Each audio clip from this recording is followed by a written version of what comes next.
특별히 우리가 우리 자신의 삶을, 인생을 어떻게 보느냐 하는 것은 대단히 중요하고 뜻있는 일입니다. 사실은 이 다양하고 복잡한 삶의 의미를 요약하고 표현하는 상징적인 언어들이 있습니다.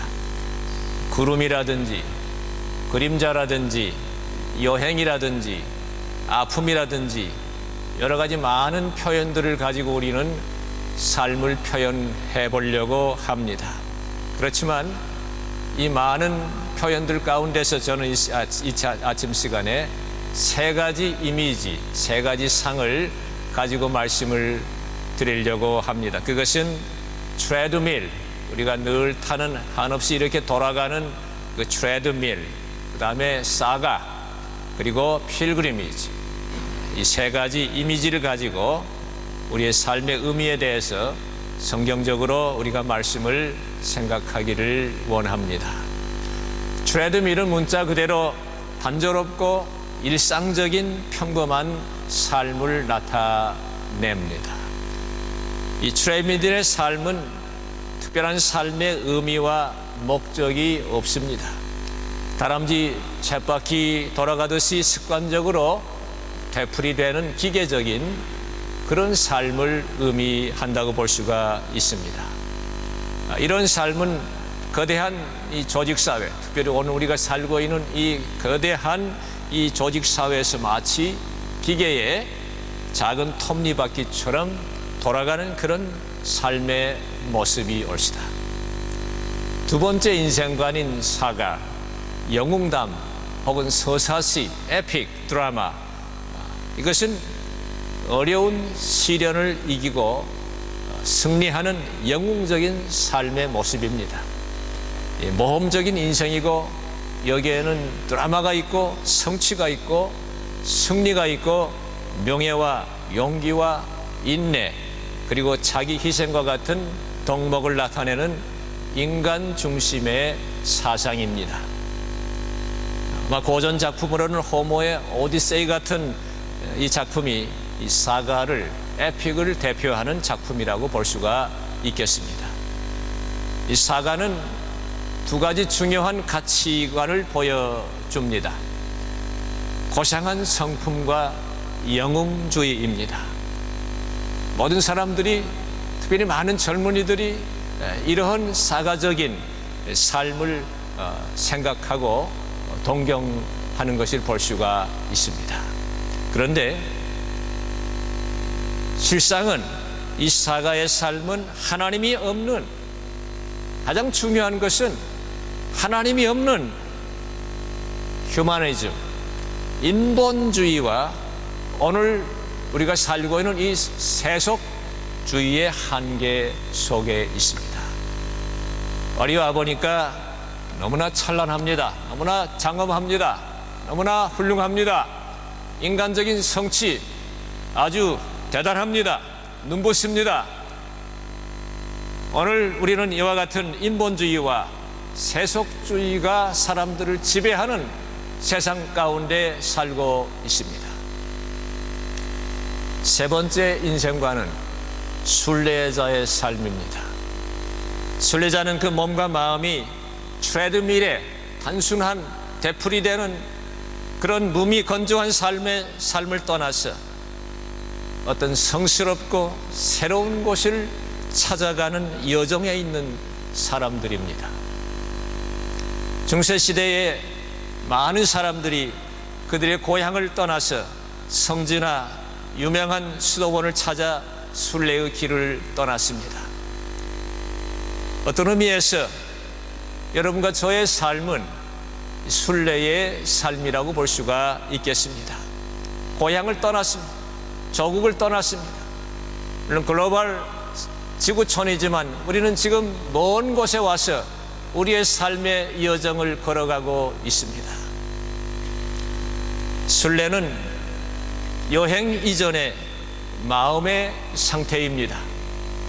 꼭 성지를 찾아가는 여행을 하지 않아도 우리의 마음이 일상적이고 기계적인 삶을 떠나서 무엇인가 새롭고 보다 높은 삶의 자리를 열망하고 찾아가는 그 마음, 그것은 바로 하나님 우리에게 주신 순례적인 삶의 자세입니다.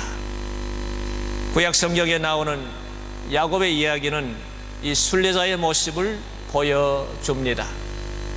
야곱은 형 에서를 피해서 멀리 하란 땅에 사는 외삼촌 라반에게 가서 살게 됩니다.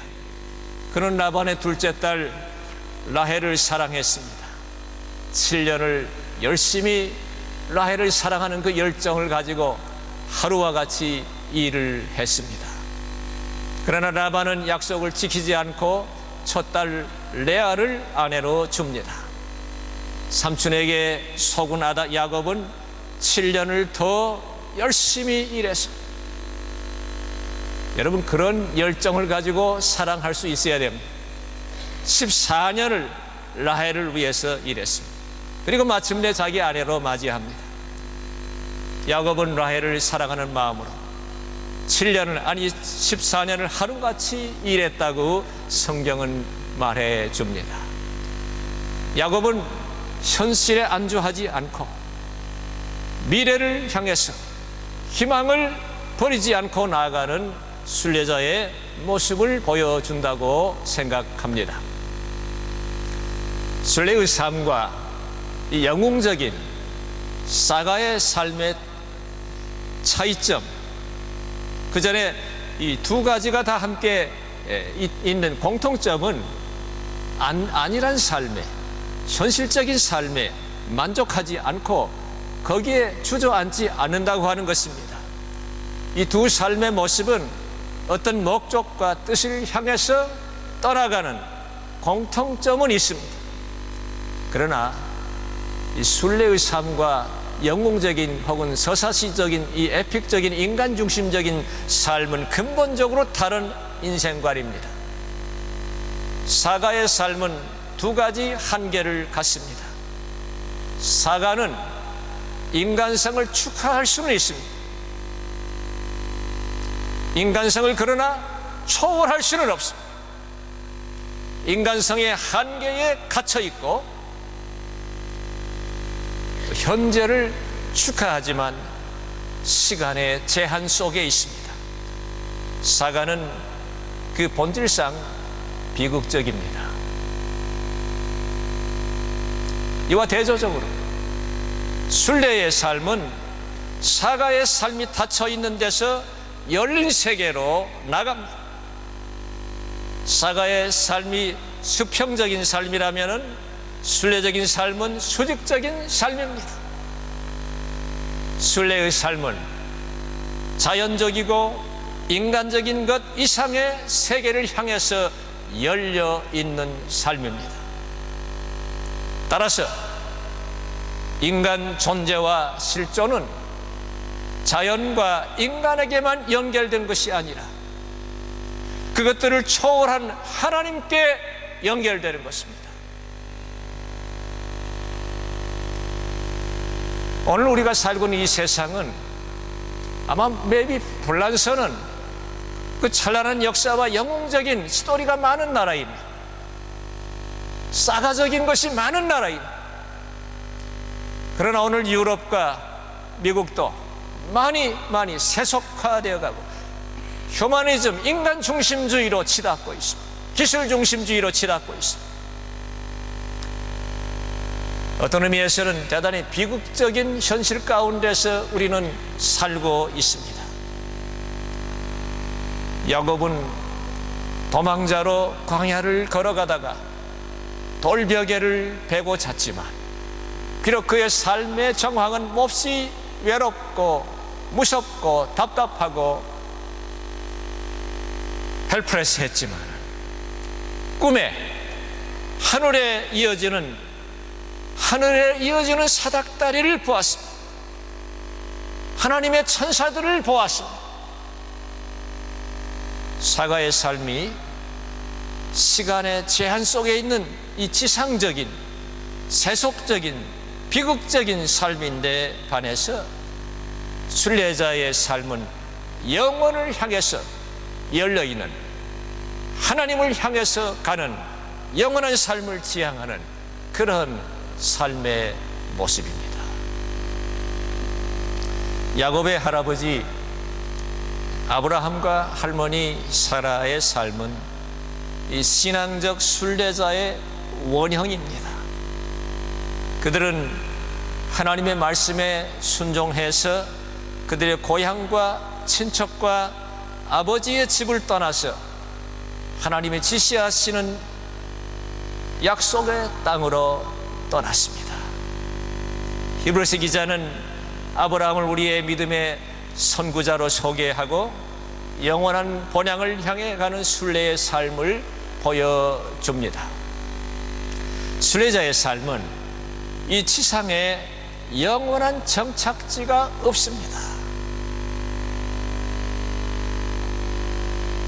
다만 여행을 떠나게 하신, 우리의 삶의 여행을 떠나게 하신 하나님께 대한 믿음 하나만 가지고 보이지 않는 미지의 내일을 향해서 떠나는 것입니다.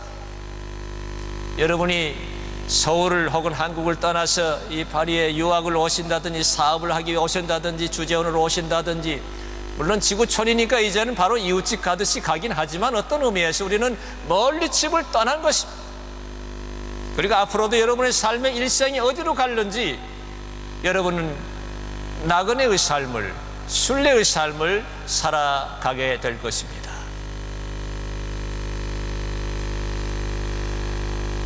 아브라함은 심지어 그가 어디로 가는지조차도 모르고 알지 못하고 다만 하나님께 순종했습니다.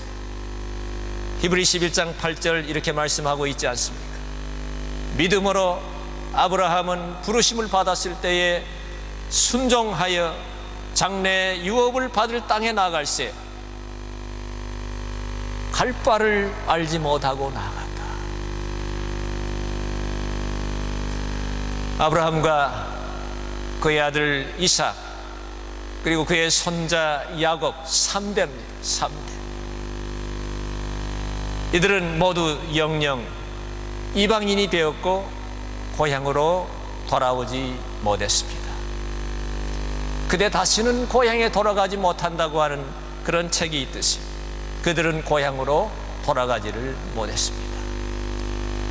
지금 세계 각처에 흩어져 있는 800만 코리안 디아스포라, 특별히 믿음의 순례의 길을 가는 크리스찬들, 예수님의 제자들, 우리는 온 세계에 흩어져 사는 사람들, 이 땅에는 영원한 고향이 없는 것을 체험하고 있는 사람들입니다. 아브라함과 이삭과 야곱은 평생 장막에서 지내면서 오늘 성경 말씀 그대로 외국인과 나그네로 살아야 했습니다.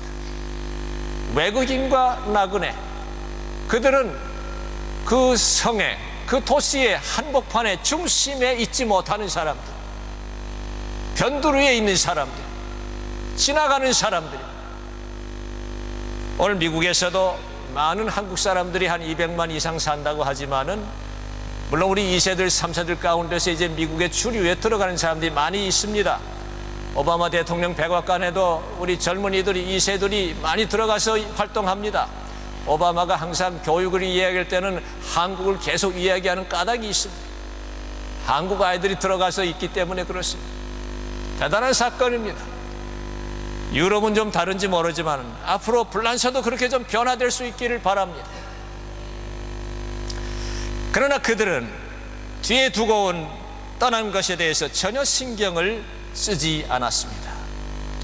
왜냐하면 그들은 더 나은 본향, 곧 하늘에 있는 것을 바라볼 수 있었기 때문입니다. 파리가 너무나 화려하고 이 세상이 너무나 좋아도 여기에는 영원한 것이 없습니다. 하나님께서 여러분을 부르시는 것은 이 지상의 것에, 이 화려한 것에 소모를 하며 여러분의 삶을 살라고 하는 것이 아니라 하나님이 원하시는 더 나은 영원한 하나님의 나라를 향한 그 비전을 가지고 이 세상을 섬기라고 여러분을 부르신 줄 믿으시기를 바랍니다. 그것은 바로 하나님이 계획하신 도시입니다. 파리는 대단한 도시예요. 올 때마다 이 도시가 얼마나 아름답고 예술적으로 건축학적으로 아름답게 계획적으로 만들어졌는지 모르겠습니다. 그러나 여러분, 하나님이 계획하신 그 성을 우리가 바라볼 수 있어야 됩니다. 이 남프랑스, 제가 아마 내일 방문하는 곳이 툴루즈 지방이라는데, 피레네 산맥이 있는 쪽이 여러분 많이 가보셨겠지만, 이 남부 프랑스에서 이제 스페인 쪽으로, 스페인의 저 대서양 끝에 있는 산티아고 데 컴포스텔라, 거기에 성 야고보 성당이 있지 않습니까? 중세기에는 이 순례자들이 걸어가는 길이 세 곳이 있었다고 그래요. 지금도 아마 그럴지 모르겠습니다. 예루살렘하고, 그 다음에 로마하고, 그 다음에 성 야고보 성당이. 많은 순례자들이 지금도 이 순례의 길을 걸어가지 않습니까? 아마 여러분 가운데서도 이 산티아고 디 컴포스텔라 가는 길을 한번 걸어가 본 적이 있는지 모르겠습니다. 이번에 우리 대회에 참석하신 양형춘 목사님이라고 하는 원로 목사님이 계시는데, 그분은 일본에서 목회하시고 또 우리 미국에서 지금 목회하시고 은퇴하신 어른이십니다. 근데 그분의 손자가 오사카 교회 담임 목사님이신 정연원 목사님, 우리 이번 해외 한인교회 교육과 목회협의 회장이 되신 정연원 목사님이 이제 그분이 사위인데, 이 정 목사님의 아들이 하나 있어요. 말하자면 손자지요, 외손자지요. 이 젊은이가 여러 가지로 이 세상, 이제 일본에서 아주 엘리트인데, 우리 한국 사람으로서 자기의 이제 앞길을 위해서 여러 가지 고민을 많이 했습니다. 근데 하나님께서 이 청년을 부르시는 그 부르심을 느끼면서 고민을 많이 했습니다. 내가 꼭 아버지처럼 목사가 돼야 될 것인가? 내가 할아버지처럼 목사가 돼야 될 것인가? 이 목사가 된다고 하는 거, 선교사가 된다고 하는 게 결코 쉬운 일이 아니에요. 이 세상적인 걸 다 버려야 돼. 욕심을 버려야 돼. 고민을 많이 했는데 할머니가 돈을 한 1,000불을 이렇게 주었어요. 그리고 옆에 있는 이제 가족들이 조금 돈을 모아서, 그럼 네가 어디 가든지 한번 여행을 떠나봐라. 여행을 떠나봐라. 여행을 하면서 하나님께서 너에게 들려주시는 그 음성을 들을 수 있었으면 좋겠다. 그래서 이 청년이 이 남쪽 불란서 피레네 쪽에서 저 산티아고까지 가는 그 순례의 길을 걷기로 작정을 했어요. 그 길을 걸어가는 게 40일 걸린대지요. 40일을 걸어가면서 이 젊은이는 순례자의 그 경험을 한 겁니다. 하늘의 부르심, 하나님의 부르심을 들은 겁니다. 그래서 일본에 돌아가서 결단하고 일본에 있는 신학교에 들어갔어요. 물론 모두가 다 신학교에 갈 필요는 없어요. 모두가 다 목사가 될 필요가 없고 선교사가 될 필요는 없어요. 그러나 우리의 삶이 하나님 나라를 향한 그 비전을 가지고, 그 꿈을 가지고 무엇을 하든지 어떤 일에 종사하든지 우리가 이 지상의 것에만 집착하지 않고 영원한 하나님 나라 위에서 살 수 있는 그런 비전과 꿈을 가질 수 있어야 될 줄 믿습니다. 이 중세기의 순례자들은 여행의 마지막 이제 지점에 다다르게 되었을 때에 그토록 보기를 원했던 그 성 야고보 성당의 뼈축탑을 바라보게 됩니다. 그 뼈축탑을 먼저 발견한 사람이, 야, 저기에 뼈축탑 십자가가 보인다. I'm so glad. 아, 기쁘다. 이렇게 소리를 질렀습니다. 히브리서 기자는 아브라함과 그의 후손들도 저 멀리 지평선 위에 있는, 저 멀리 지평선을 넘어서에 있는 하늘 도성의 뼈축탑을 보고 기쁨의 함성을 질렀다고 말하고 있습니다. 오늘 11장 13절 말씀에 그것들을 멀리서 바라보고 환영하며 또 땅에서는 외국인과 나그네임을 증언하였으니. 그런데 그들은, 아브라함과 야곱과 이삭과 야곱은 사실은 그들의 순례 여행을 마무리하지 못하고 모두 지상에서 죽었습니다. 왜 그들은 여행을 마칠 수가 없었을까요? 그들의 순례는 그만 사가로, 서사시로, 영웅적인 삶으로 그만 인간적인 것으로 끝나고 만 것이었을까요? 아닙니다. 그들의 순례는 예수 그리스도의 오심을 준비하는 여행이었습니다. 마침내 바로 그분이 영원한 하늘의 보좌를 잠시 뒤에 두시고 이 땅에 순례자로 오신 겁니다. 이 땅에 순례자로 오신 하나님의 아들이신 예수님을 통해서 바로 이 순례가, 아브라함의 순례가 완성된 것입니다. 우리 주님께서는 이 땅에 순례자로 오셨습니다.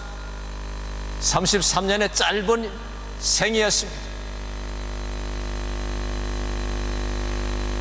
주님께서는 모든 사람들이 허무하게 죽음으로 끝나는, 절망으로 끝나는, 비극적으로 끝나는 이 죄의 문제, 이 죽음의 문제, 인간의 문제, 실존의 문제를 해결해 주시기 위해서 영원한 하늘에서 이 땅에 순례자로 나그네로 오셨고, 나그네의 길을 걸어가셨고, 마침내 십자가에서 우리를 위해서 대속의 죽음을 죽으시고 부활하시고 승천하셨습니다.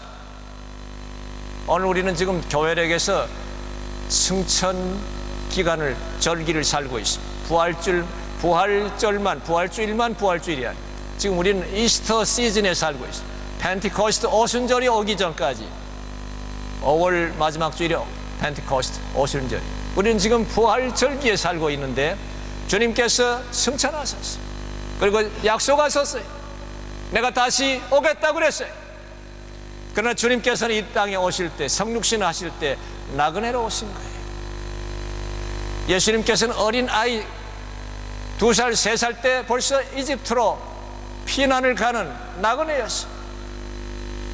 그의 삶이 갈릴리에서 예루살렘과 온 유대와 나그네로 맨발로 걸어가신 분이었어요.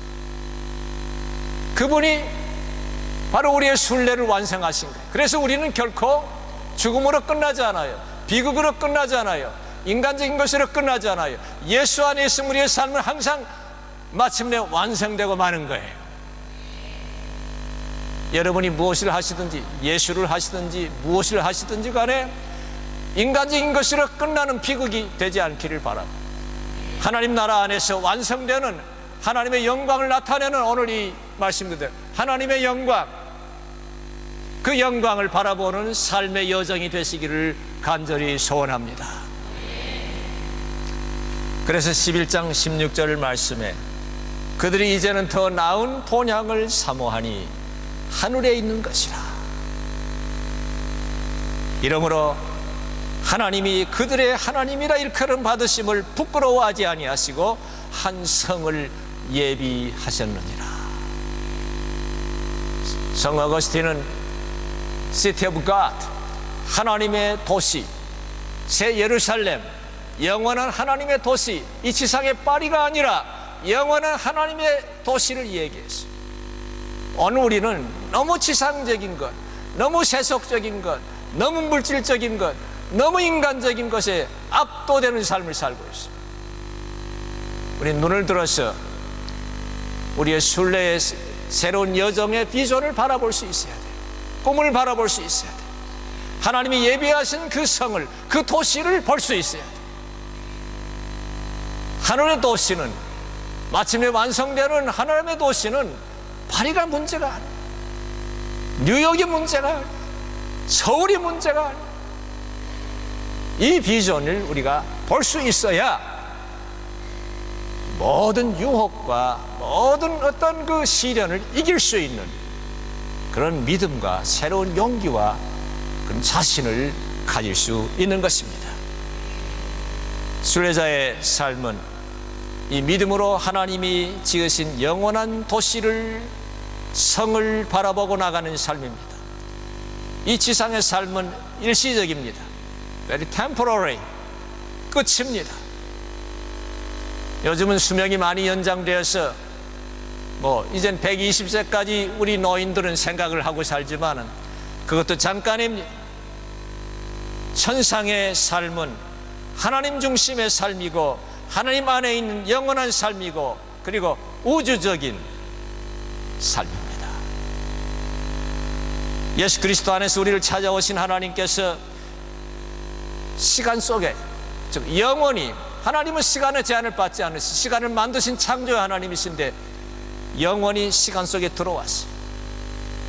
예수 안에 있으면 우리는 일시적이고 이 지상적인 삶에서 영원한 삶으로 이미 옮겨진 사람들.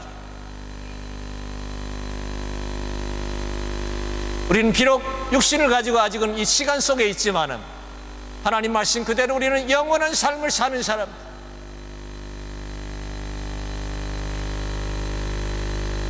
그래서 영원을 보고 영원을 향해 순례의 길을 가는 것입니다. 어떻게 유한한 시간 속에서 영원을 볼 수가 있겠습니까?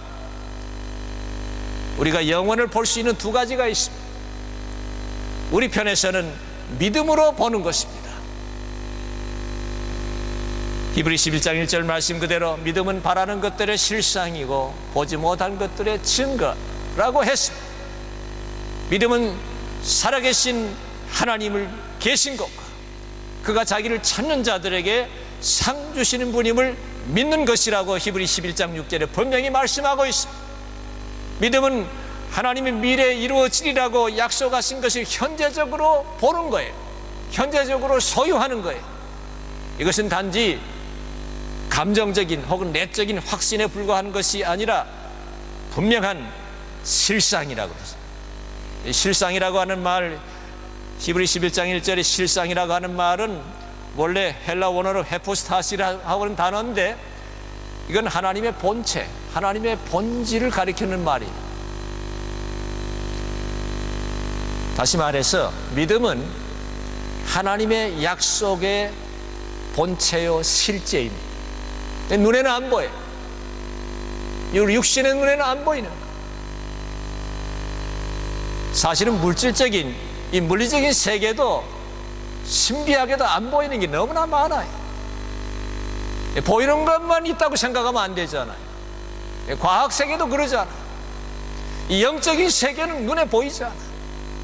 영적인 눈이 뜨여져야 볼 수 있어요. 이 영혼의 세계를 보고 영적인 세계를 보는 것이 믿음이에요. 그리스도인들은 내적인 확신을 가지고 성령께서 우리에게 보여주시는 하나님의 말씀을 통해서 우리에게 보여주시는 그 하나님의 세계를 볼 수 있어야 돼요. 그때 우리는 비로소 담대하게 살 수가 있습니다. 이 내적인 믿음은 우리에게 우리의 가슴에 패션, 열정을 줍니다. 여러분들이 열정을 가지고 찬양하고 이 교회를 섬기고 가서 전도하고 공부하고 일하고 믿음으로 하나님께 여러분의 삶을 맡기고 하는 이 패션, 그리고 이것은 우리의 외적인 믿음의 행동으로 나타나는 것입니다. 그래서 믿음은 산을 움직인다 그랬어요.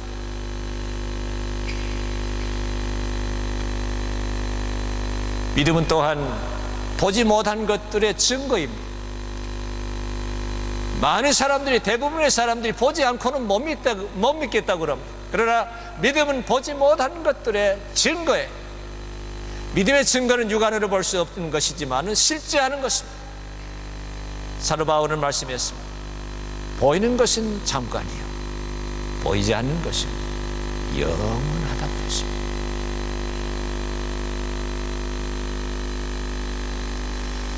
믿음의 눈으로 보면 이 세계와 우주는 단순히 소위 에너지와 물질의 혼합만이 아니잖아요. 피직스에서는 단순히 에너지와 물질의 혼합이지만 믿음의 눈으로 보면은 그것을 넘어서서 하나님의 사랑, 하나님의 주권의 표현이고 하나님의 비밀스러운 경륜에 의해 움직이는 신비한 피조물이에요. 그래서 사실 아름다운 거예요.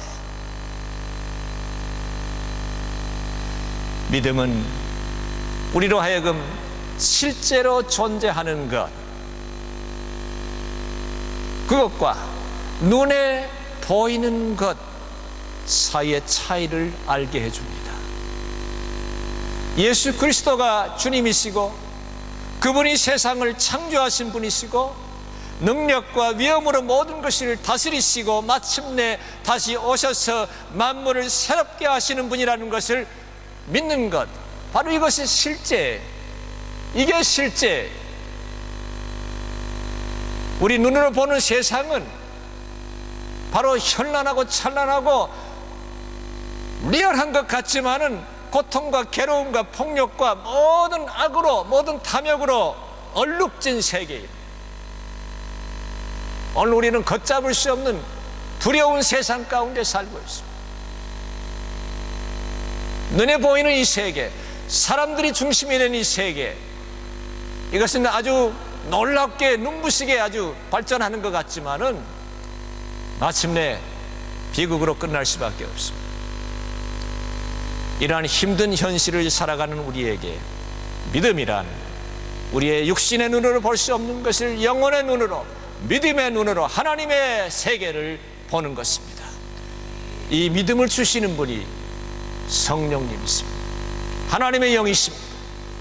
성령으로 거듭날 때 사람은 영적인 실제를 보게 되고 하나님 나라를 바라보게 되고 하나님 나라에 대한 그 환상과 꿈을 가지게 되고 하나님 나라를 위해서 자신의 삶을 던질 수 있는 놀라운 결단을 할 수 있고 헌신을 할 수 있고, 하나님께서는 그런 젊은이들을, 그런 사람들을 하나님의 오른손에 붙잡으셔서 이 세상을 변화시키시는 하나님의 도구로 사용하시는 것입니다.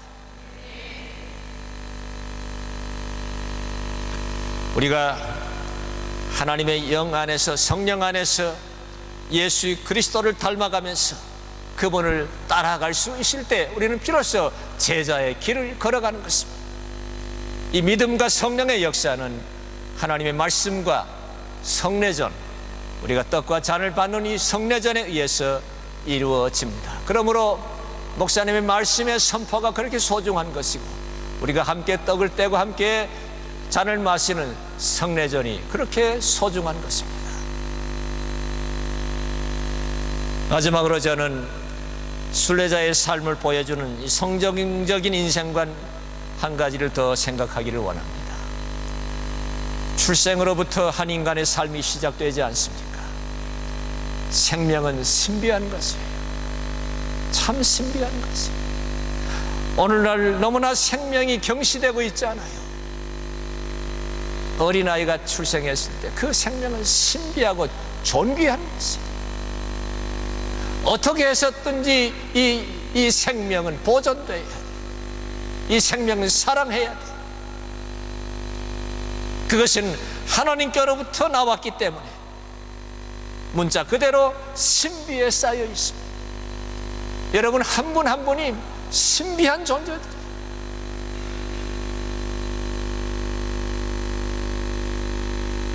인간의 생명은 몸과 영혼으로 되어 있습니다. 이게 분리된 게 아니라 하나의 일체입니다. 성경적인 인간과는 몸과 마음과 영을 하나의 유니트로 봅니다. 혼은 단순히 몸에 임시로 거처하고 있는 것이 아니라 생명 그 자체로 몸을 활동시키는 생명 원리이고 하나님이 불어넣어 주신 것입니다. 하나님이 주신 모든 생명은 성장하려는 충동을 가지고 있습니다. 식물의 세계가 그러하고 동물의 세계가 그러합니다. 우리 인간은 내적 생명의 충동과 성장 단계가 있지 않습니다. 이 단계를 지나서 생명이 완성되는 것입니다. 심리학에서는 이것을 소위 Human Development, 인간 발달 단계라고 하지 않습니까? 이 발달 단계에 대한 수많은 교육 이론들이 있습니다. 심리학적 각도에서 보면 이 내적인 충동은 본능적이고 태생적인 자연 질서입니다. 그런데 성경적으로 보면 이 생명 충동은 하나님이 주신 생명 원리이고 본래적인 것이고 하나님 안에서는 선한 것입니다. 하나님께서 우리 인간을 지으시고 아주 좋아하시지 않았어요. 그런데 인간은 또한 성장을 두려워하고 편안하고 안일한 상태로 되돌아가려고 하는 본능이 있습니다. 사람이 제일 편안했던 시절이 어느 시절이냐 아십니까? 어머니 뱃속에 있을 때 제일 안전했어요. 그래서 다시 돌아가고 싶은 거예요. 고통을 피하고 싶은 거예요.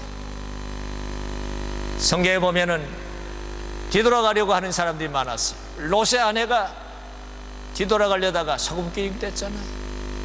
그런가 하면은 룻 혹은 에스더 같은 여성들은 성장의 고통을 피하지 않고 대면해서 극복함으로써 자신에게 주어진 삶을 아름답게 완성하고 많은 사람들에게 생명과 복을 가져다 주었습니다. 성경에는 남자들만 나오는 게 아니잖아요.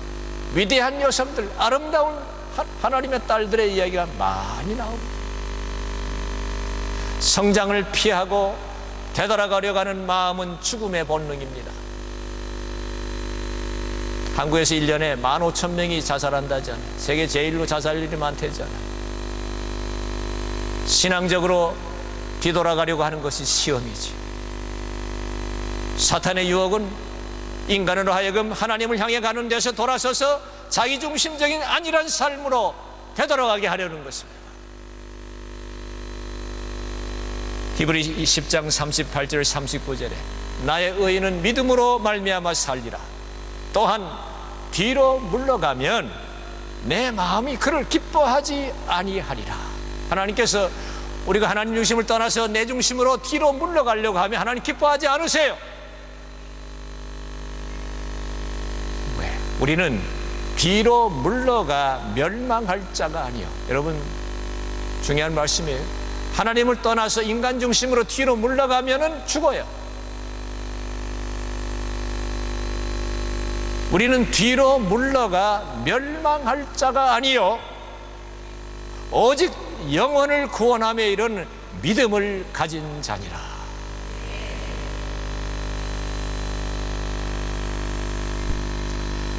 어린 시절부터 나이 들어서까지 인간은 많은 위기를 만납니다. 삶의 새로운 단계로 올라가려고 하는데 현상 유지하거나 뒤로 돌아가려는 시험이 따릅니다.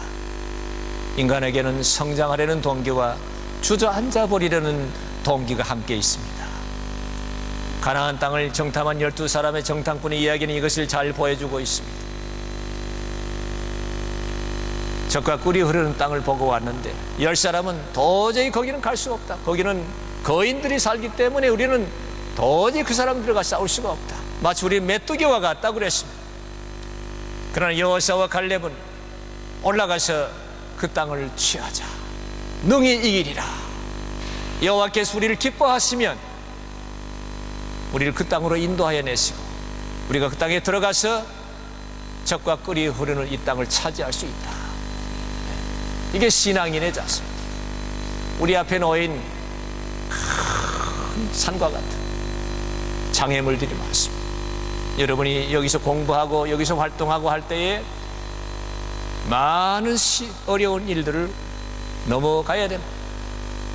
긍정적으로 하나님 주시는 신앙으로 이 모든 것을 보게 되면 넉넉히 취할 수가 있는 것입니다.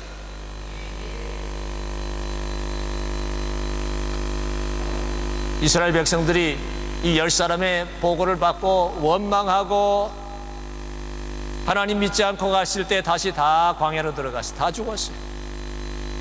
오직 여호수아와 갈렙만이 새로운 세대와 함께 이 약속의 땅에 들어갈 수가 있었습니다. 사랑하는 여러분, 우리는 순례자의 삶을 사는 하나님의 사람들입니다. 그리스도의 사람들입니다. 이 땅의 최대밀과 같은 할 수 없이 그저 사는 일상적인 삶을 되풀이하는 몸이 건조한 그런 삶을 살아서도 안 되겠고, 비록 영웅적인 것처럼 보이는 그러나 하나님이 없는 이 세속적인 인간 중심적인 삶을 살아도 안 됩니다. 우리는 이 땅에서 하나님 주신 사명을 가지고 신실하게 열심히 성실하게 살되 비록 우리의 삶이 영웅적인 삶이 아닐지라도 하나님 안에서 우리의 삶을 축하하고 감사하면서 우리의 삶에 대한 비전을 가지고 하나님 주신 그 소명을 가지고 우리가 순례자의 길을 걸어가면은 우리는 이 땅에서도 신실하게 멋있게 아름답게 살 수 있고, 그리고 영혼을 향해서 하나님 나라에 향해 가는 순례자의 삶이 완성되는 그날을 바라보는 놀라운 축복을 받게 될 것입니다. 사랑하는 파리 선한 교회, 사랑하는 성도 여러분, 오늘 우리에게 주신 이 말씀을 생각하면서 우리는 아브라함과 이삭과 야곱과 같이, 또 우리 앞에 많은 믿음의 선진들과 같이 우리의 삶의 여정을 걸어갈 때 이 순례자의 삶, 이 지상적인 것을 넘어서서 영원한 것을 바라보면서도, 그러나 이 지상적인 것을 도피하지 않고 하나님 주신 이 미션을 가지고, 사명을 가지고 삶을 멋있게 아름답게 창조할 수 있는 그런 귀한 삶을 살아서 하나님이 주시는 놀라운 영적인 축복을 누리는, 그리고 많은 사람들에게 여러분의 삶을 함께 나누면서 우리가 더불어서 하나님 나라를 세워나가는 그런 놀라운 역사를 감당하는 순례자들이 다 될 수 있기를 주의 이름으로 축복합니다. 기도합시다.